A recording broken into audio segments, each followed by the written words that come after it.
rebeldia do pessoal agora é vamos quebrar tudo e não pode ter bandeira de partido. Aí vai meia dúzia preso, meia dúzia toma 20 anos de cadeia, e aí fico dizendo que não tava fazendo nada, eu só passei batom na estátua, entende? É umas coisas assim, meio maluca. Mas é também, isso é fruto da sociedade que a gente vive totalmente desqualificada, totalmente analfabetizada, totalmente aversa à cultura, aversa a tudo. E aí os próprios movimentos, quando são movimentos de pessoas analfabetas, são movimentos que não têm nem a base, porque diz não pode ter bandeira de partido. Mas que movimento é esse, meu filho? Mas vai estudar um pouco de movimento. Tinha partido até na tomada da Bastilha, meu cara. Então, é umas coisas assim que são inacreditáveis, mas acontece. Mas, na verdade, essa garotada de hoje, e inclusive quem tem até 40 anos de idade, não passou o que a nossa geração, a minha geração, passou. Com 16, 17, 20 anos, 30 anos, nós fomos chamados a defender a democracia de forma violenta, dando a própria vida, porque foi uma ditadura terrível. E nós fomos obrigados a nos posicionar. A polarização era muito maior, era de vida e morte, de tortura e assassinato, exílio e perseguição. Isso quem foi forjado, a juventude forjada naquela ditadura, é uma juventude que intelectualizou, que ganhou conhecimento e crescimento. Quem era alienado continuou, e quem era de direita continuou. A maioria dessa garotada de agora, por exemplo, quem tem 25 anos, quem tem 30 anos hoje em dia, em 2010 tinha 15 anos de idade. Começou a olhar o Brasil em 2010. 3 anos depois já tinha o movimento da Sininho. Ou seja, é nada. É a mesma coisa eu vejo aqui em Portugal, já tem 50 anos da Revolução dos Cravos, 51 anos da Revolução dos Cravos. As novas gerações foram criadas na democracia, não sabem o que é o salazarismo, não sabem o que é a ditadura. As novíssimas, inclusive, fazem parte da União Europeia desde que nasceram. Tem tudo do bom e do melhor dado pela União Europeia, o espaço Schengen. Então eles não fazem ideia do que é direita, do que é extrema-direita, do que é ditadura, o que é Hitler, o que é Segunda Guerra Mundial. Não fazem ideia. A mesma coisa da juventude brasileira. Eu diria, sabe, Viara, eu vejo você às vezes propugnar muito, sem educação, sem cultura, sem formação. No tempo, na década de 60 também, nós tínhamos os cocobóis. A gente chamava essa garotada burguesa, de classe média, alienada, de cocoboy, porque havia as gogo girls e os gogo boys, e a gente chamava de cocoboys, porque não tinham merda nenhuma na cabeça. Acontece que o Brasil, naquele tempo, tinha 60 milhões de habitantes. Haviam apenas 100 mil universitários no Brasil. A elite brasileira dava a impressão de que nós éramos muito educados, porque a bolha era muito menor, a desigualdade era muito maior, a marginalidade era gigantesca, e só uma elite de classe média e de ricos chegava à universidade ou tinha acesso à informação, à leitura de jornais e coisas assim, livros e tudo mais. Hoje somos 220 milhões, e são milhões de estudantes na universidade. E estudantes que não tiveram nenhuma formação política, não foram chamados a nada, a não ser dizer que os políticos não prestam, que é tudo ladrão, sem bandeira de partido. Eles ficam manipulados pelo populismo mais barato. Você está falando sobre educação, sobre formação intelectual. Quem são os líderes intelectuais da extrema-direita? Malafaia, Marcos Feliciano, Dudu Bananinha, Olá. Nicoleta. Olha que base, formação ideológica essa turma tem. São eles que falam pela extrema-direita.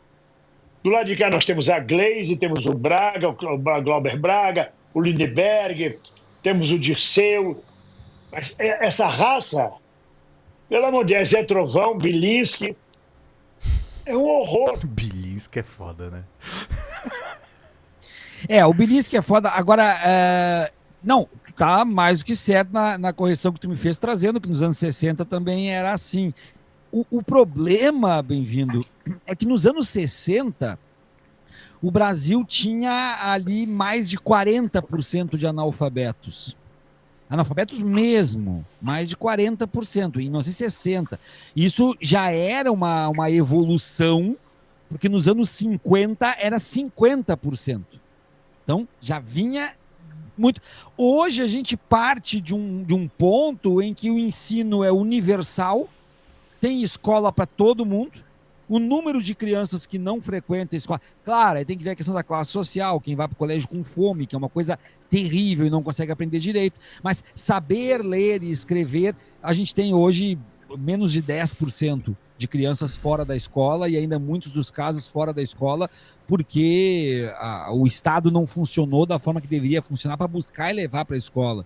Agora, lá atrás, não. Se a gente pegar antes dos anos 50, então, a gente vai ter um país que tinha os seus expoentes literários, tinha os seus expoentes intelectuais, mas que era uma população absolutamente analfabeta. Começa a estudar muito mais a alfabetização, porque começa a vir a industrialização e com a chegada das máquinas no Brasil, o povo, para operar a máquina, tinha que saber ler. Então, tinha que saber ler pelo menos o básico, e ali surge também a necessidade de ler inglês básico. Mas aí o Getúlio Vargas faz o que a gente sabe que ele faz.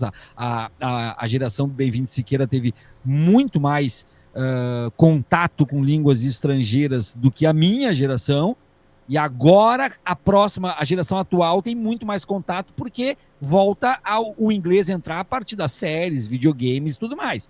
Mas a minha geração foi a geração prejudicada pela era Vargas, a minha geração, quando Getúlio Vargas proíbe o ensino de língua estrangeira nos colégios como forma de impulsionar um ultranacionalismo, aquele velho episódio de queimar as bandeiras dos estados na pira, na frente do Palácio do Catete, porque não era para ter estado nenhum, era o sentimento só pátrio, sentimento nacional, e o Rio Grande do Sul cria o seu movimento refratário, como era esperado que ia criar, e por isso que o Rio Grande do Sul até hoje canta, na minha opinião, de forma vergonhosa, na minha humilde opinião, canta o hino do Rio Grande do Sul com muito mais eloquência, com muito mais vontade do que o hino nacional, inclusive nos jogos, nos estádios, quando executa o hino nacional, os gaúchos abafam o hino nacional cantando o hino do Rio Grande do Sul.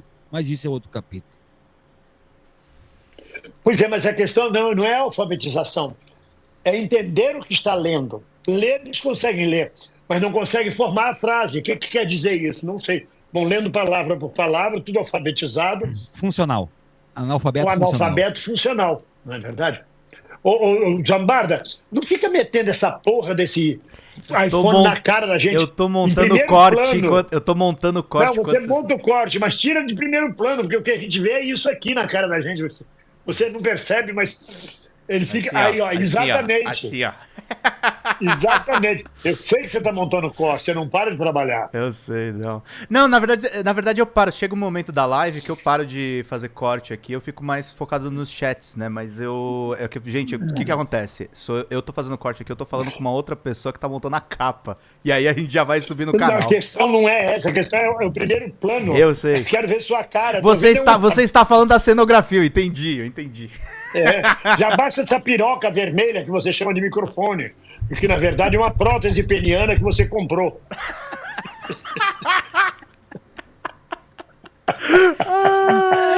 Meu Deus do céu, meu Deus do céu. Eu tava lendo aqui antes de entrar em live, eu tava relendo, na verdade, este maravilhoso livro. Astrogildo Pereira. Astrogildo Pereira, A Construção do PCB. Esse livro é maravilhoso. Construção do PCB, ali as greves em São Paulo. Ele saía de Niterói, pegava a barca em Niterói, vinha para o